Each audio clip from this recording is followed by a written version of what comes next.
Day 868 of the Ukrainian War Map, also known as the Russo-Ukrainian War. Juzzie here, and today is another update as I take a simplified and down-to-earth approach to some of the most important happenings on the ground in Ukraine. So starting off, we'll take a look at those Russian losses, as currently Russia sits on more than 555,000 military personnel losses, representing an additional 1,110 in the past day. Then as for hardware losses, 2 tanks, 17 APVs, 59 artilleries, plus 3 air defense systems, which I'll show you some of in a moment. But first, we'll head to the map far away into Russia's Siberian region, because in the Tyumen Oblast, the pro-Ukrainian Atesh partisan movement recently reported conducting reconnaissance on the Russian Tyumen engine plant, a crucial facility in Russia's military aviation industry, which is, by the way, reportedly struggling to produce turbojet and turbofan engines to replace Western analogues, as was promised by the plant. So the nearby Atesh agents who have collected information about the site, provided photos and coordinates, may perform a smoky sabotage operation on the plant, but given its production struggles, it may almost be worth giving it a miss at this stage. But having said that, it could all be a psyop to keep internal Russian agencies knee-deep in a lot of dead-end investigative and procedural duties, so as to stretch their resources thin. Then we'll head into the Ukrainian map today, as a building materials warehouse is on fire in Luhansk, as of just a couple of hours ago, with Luhansk city being 80 kilometers or about 50 miles from the front lines these days, which for a time was considered quite far away for Ukraine to reach. Not anymore. Then to the Donetsk front, as Russia continues to put pressure on the center of New York, with their forces continuing operations in the region. But then also just to the east of that location, it looks like Russia could collapse Ukrainian positions in the adjacent pocket, which is indeed possible, and they're certainly also pushing in that direction. But they are at the same time dealing with back and forth engagements with the Ukrainian army, and not just within the open fields, but also dealing in somewhat of an urban warfare environment that can always have the tendency to grind positions to a halt. Plus, the distance, or diameter, of the negative space between is roughly twice the size of what Russia would normally need to encircle and collapse the Ukrainian front, as per a lot of recent past history. Then on the map, we'll briefly swing back up north to Kharkiv, because some reports suggest that Russian infantry were thrown into some quite intense street fighting battles against the AFU in and around Vovchansk Main Street, and clearly trying to reach back into the aggregate plant. And then also in this direction, well, right next door at Heliboka, as some recent reports suggest that the Russian units aren't getting the support they need to sustain a sufficient defensive stance. And given my mention the other day of the main and only support road that Russia has for the town leading to the west back into Russia, then it does tend to make a lot of sense. Of course, it's very likely that Ukraine is also performing artillery fire control on the main and only road from the south and the west, increasing its difficulty of use. Then briefly on the map, headed all the way down to Crimea, as there was a big fire reported at Yevpatoria, as the Crimean beach party's sizzling summer seems to be getting back into full swing again, or fair to say, it never really stopped. Then taking a look around on the wider map today, as Ukrainian loitering munition strikes hit some Russian SAM systems, including a Tor M2 and a Buk air defense system. And it really cannot be understated the importance of these types of events, with the practical outcome of the effect being such that Ukraine can fly its one-way attack drone sorties relatively unobstructed into Russian territory or Russian occupied territory. And I think now, by this point, they've certainly proven that. Then also, in the east, soldiers of the 68th Separate Jaeger Brigade repelled a Russian assault and captured Russia's most modernized tank, the T-90M. Additionally, they seized a BMP-2 infantry fighting vehicle and a T-80 tank during the same battle. Also note that the term Jaeger for the Jaeger Brigade is derived from the German word Jäger, of course, which means hunter. So these are specialized units, particularly known for their marksmanship and ability to operate independently. But as for this last T-90 tank addition to the Ukrainian army, it appears some Russians seem to have run away as fast as possible, likely allowing for the specialized unit to go in for the covert steal. Then also in the east, we got a rare glimpse into the use of a Ukrainian howitzer dropping a Bofors Nexter bonus 155mm smart munition on a Russian tank. Now this was in fact in the Zaporizhia Oblast, I should say. So the munition spins down, acquires the tank, and fires a lance of molten metal through the roof of the Russian tank. And these are Swedish and French developed smart rounds, which are predominantly designed as anti-tank and anti-vehicle rounds that use infrared sensors to detect and engage targets, and are capable of delivering 2 smart submunitions over a wider area. Noting that the detonating component of the warhead is a solid metal that is rapidly deformed and heated to high temperatures, which is very effective against heavily armored vehicles. And in some of these images, you'll also notice the 2 black smoke plumes above the tank target, occurring milliseconds before impact, which is from the detonation of these submunitions. Then headed across to some news for today. So US Secretary of State Antony Blinken announced that F-16 fighter jets from Denmark and the Netherlands are already en route, with expectations they will be operational in Ukrainian skies this summer.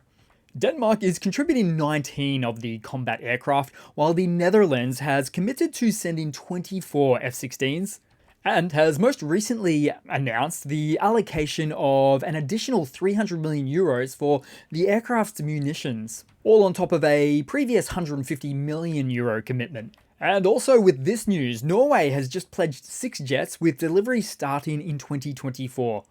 Belgium is also expected to provide aircraft, though specifics haven't been announced as yet. And so, although we may usually think of the F-16s as performing offensive targeting and destroying of Russian aircraft, the rabbit hole goes much deeper than that, with the jets being used to defend from Russian missile attacks, and also for the disruption of enemy supply lines, command and control centers, and logistical hubs, but also through the use of their amazing sensor suites that improve battlefield awareness and intelligence gathering. Furthermore, their mere existence aids in deterrence, which would influence Russia's strategic decisions on the battlefield. Well, at least a well-planned modern air force would take this on board, but Russia does as Russia does. And there is in fact more than a chance that they will not change their tactics up front upon arrival of the F-16s, thereby possibly taking some earlier jet losses in the process.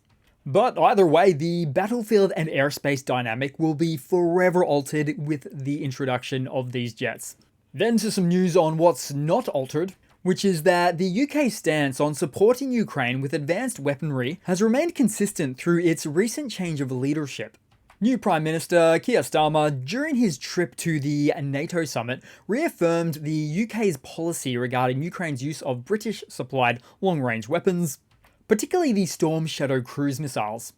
Starmer stated that it's up to Ukraine how to use these missiles for defensive purposes, as long as their use complies with international humanitarian law. Then also at the NATO summit, US President Biden announced a significant boost to Ukraine's air defense capabilities. The United States, along with Germany, the Netherlands, Romania, and Italy, will provide Ukraine with equipment for 5 additional strategic air defense systems. This package includes 3 Patriot batteries from the US, Germany, and Romania, 1 composite battery led by the Netherlands, and 1 SAMP-T air defense system from Italy. Additionally, in the coming months, the US and its partners plan to supply Ukraine with dozens of tactical air defense systems, including NASAMS, Hawk, IRST, IRST-SLM, the slightly longer range, as well as Gepard anti-aircraft systems. Now, we have to be careful here with the numbers, especially as far as Patriot systems are concerned, because some of these figures relate to previous announcements and include a combination of both pledged and sent systems. So the total number of pledged or sent Patriots is somewhere in the vicinity of 7 or 8, though it's an excruciatingly difficult number to nail down. Also throw into the mix is that additional Patriot launchers were sent to Ukraine to expand existing batteries. Then to some Russian economy news, as the country is taking steps to circumvent international sanctions on its aviation industry by developing domestic production of spare parts for Boeing and Airbus aircraft. This initiative, set to launch in August, is a collaboration between Aeroflot, Russia's largest airline, and a division of Rosatom, the state atomic agency. The new production facility will focus on repairing components of the Western jets, which was reportedly claimed to be 40% cheaper than original parts. I'm sure it's also 40% less safe as well, if not more. With Russia's civil aviation already being put into question, recent incidents include multiple breakdowns and emergency landings of Russian aircraft, with reports of 2,000 flights using expired parts. But also raises concerns about the long-term safety and reliability of these domestically produced replacement parts. And most would somewhat expect Russia to fail in its attempts to replace mechanical parts, then look to China to purchase dangerous cheap knockoffs, or more likely end-of-service life replacement mechanical parts that have been marginally reconditioned and used for all these leased Western passenger aircraft that were never returned after sanctions came into effect. So, stolen planes, approximately 515 of them.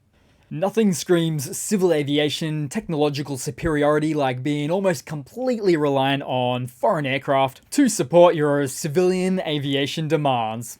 Then to a quick bit of strange news, Dmitry Medvedev, deputy chairman of the Russian Security Council, has made very telling statements regarding Russia's intentions towards Ukraine. On his most recent Telegram message, he suggests that even after a peace agreement, Russia should prepare to seize all of Ukraine's territory, as he stated that even after a peace treaty, he expects a new political regime to emerge within Ukraine that would contain radical elements, leading to Russia taking further military actions to, quote, crush the scum and fully incorporate Ukrainian lands into Russia. That's really quite going off script there. Especially as he is presuming to know with utter certainty what events will take place after successful peace negotiations. So he's kind of, in fact, saying, make peace, rebuild, then attack again. Which is really what most of us would have taken an educated guess on, expecting that Russia would do that anyway. Then headed across to a quick funny to round it all off for today, guys, and this is a bit of an odd one, but Russia accuses Ukraine of a plot to destroy its only active aircraft carrier. That is, if you can even call it active, because the Admiral Kuznetsov, Russia's only aircraft carrier, is currently undergoing extensive repairs in Russia's far north, with those repairs being ongoing since 2017. So I question, what will lead to the ultimate demise of this aircraft carrier first? Ukraine or lack of real proper maintenance? Ukraine will have to hurry in quick because from what most understand, it's going to sink all on its own anyway. It's truly been a black hole of maintenance contract corruption for the longest time now. And with all of its technical issues over the years and its random fires breaking out on board the ship, so the 3 or 4 different repair and maintenance contractors over the past few years have likely decided that it's an impossible fix under the provided funding structure, thereby pocketing the maintenance contract costs instead. In fact, Ukraine is strategically better positioned to leave this dilapidated ship as it is, as it continues to sink billions in funding for its repairs that are going absolutely nowhere. So that's it for today, guys. Thanks again for watching. Please continue to like and comment. I really do appreciate all the watching and the support, and I do hope to see all of you guys there in the next one. Cheers!